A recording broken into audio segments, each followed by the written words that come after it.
আসসালামু আলাইকুম। Job insight YouTube চ্যানেলে আপনাদেরকে স্বাগতম। বেসিক ম্যাথের ধারাবাহিক টিউটোরিয়ালের অংশ হিসেবে আজকে আমরা শিখব যে কিভাবে একটি দশমিক সংখ্যাকে ভগ্নাংশে রূপান্তরিত করা যায়।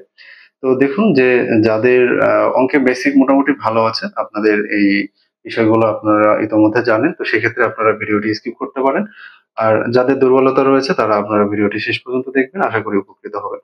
তো দেখুন আমরা ১ম এ যেটি দেখতে পাচ্ছি যে 0.7, এই 0.7 এটি হচ্ছে একটি দশমিক সংখ্যা, কারণ এখানে দশমিক রয়েছে 0.7।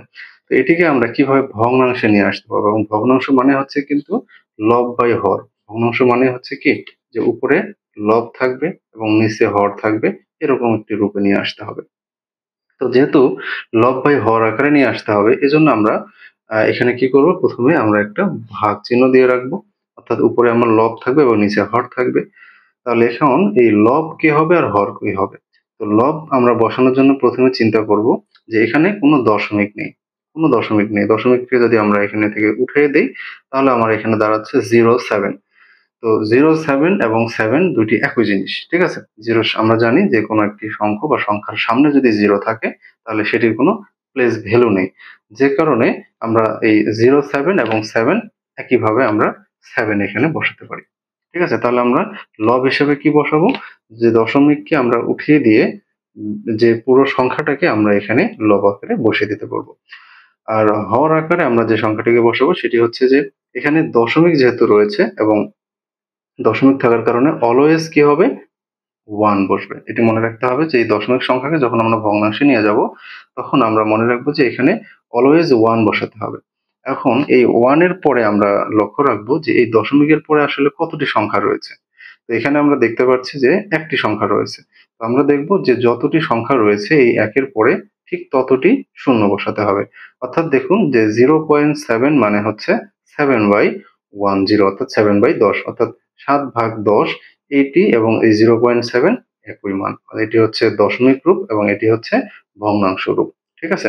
একইভাবে যদি আমরা দেখি যে 0.65, এই 0.65 এর ক্ষেত্রেও তাহলে আমরা কি করব? আগে আমাদের একটি আমরা ভাগ দিয়ে রাখবো। এখন উপরে লব এবং নিচে হর লিখবো। তাহলে লব হিসেবে আমরা কি করব? মনে করব যে দশমিক নেই। তাহলে দশমিক নেই মানে 065। তাহলে 065 এবং 65 অর্থাৎ 65 একই জিনিস। তো এখন আমরা সামনে আর 0 না বসিয়ে সরাসরি 65 বসিয়ে দিলাম।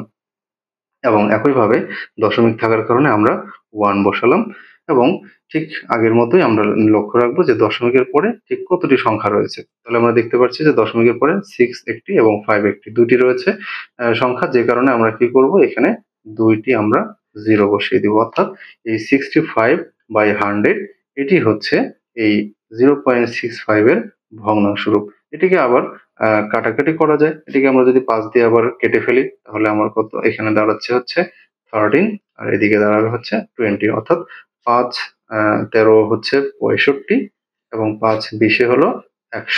ঠিক আছে?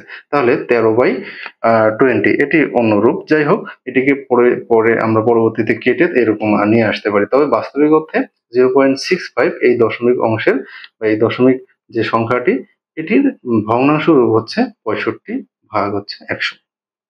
আচ্ছা, একইভাবে যদি আমরা পরে আরেকটি সংখ্যা যে 0.0007, তো এখন আমরা কি করব? ঠিক আগের মতোই আমরা লব হিসাবে দশমিককে যদি আমরা মনে করে নেই, তাহলে 0007 মানে হচ্ছে 7 এবং দশমিক থাকার কারণে আমরা এখানে বসাবো হচ্ছে 1 এবং দশমিকের পরে আমার সংখ্যা আছে কয়টি? 3টি। 1 2 3। তাহলে এজন্য আমি এখানে 0 বসাবো 3টি, অর্থাৎ 7/1000 বা 1000 এবং হচ্ছে 0.0007 একই জিনিস। ঠিক আছে? আচ্ছা, এরপরে লাস্টে যে অঙ্কটি আমি এখানে লিখে রেখেছি যে 1.35। তাহলে এই 1.35 এখন আমি এখানেও কি করব?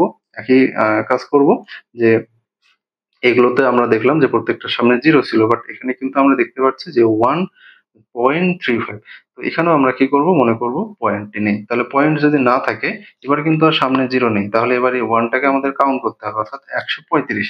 135, 135। এবং আগের মতোই আমি বলেছিলাম যে দশমিক থাকার কারণে কি হবে? একটি 1 বসাতে হবে এবং এবার দশমিকের পরে চিন্তা করতে হবে যে কয়টি অঙ্ক রয়েছে? 1টি এবং আরেকটি 2টি। অর্থাৎ এই কারণে আমাদের এখানে কি বসাতে হবে? 2টি শূন্য বসাতে হবে। অর্থাৎ ১৩৫ ভাগ হচ্ছে ১০০, এটিই হলো এই 1.35 এর ভগ্নাংশ। ঠিক আছে? আশা করি আপনারা বুঝতে পেরেছেন যে কিভাবে এরকম দশমিক সংখ্যাকে ভগ্নাংশে রূপান্তরিত করতে হয়। তো এই বিষয়গুলো আপনারা যত ফার্স্ট করবেন, যত প্র্যাকটিস করবেন অঙ্ক করার সময় আপনারা তত লাভবান হবেন। তো আ আশা করি আপনারা সবাই বুঝতে পেরেছেন। আর কেমন লাগলো কমেন্টে জানাবেন।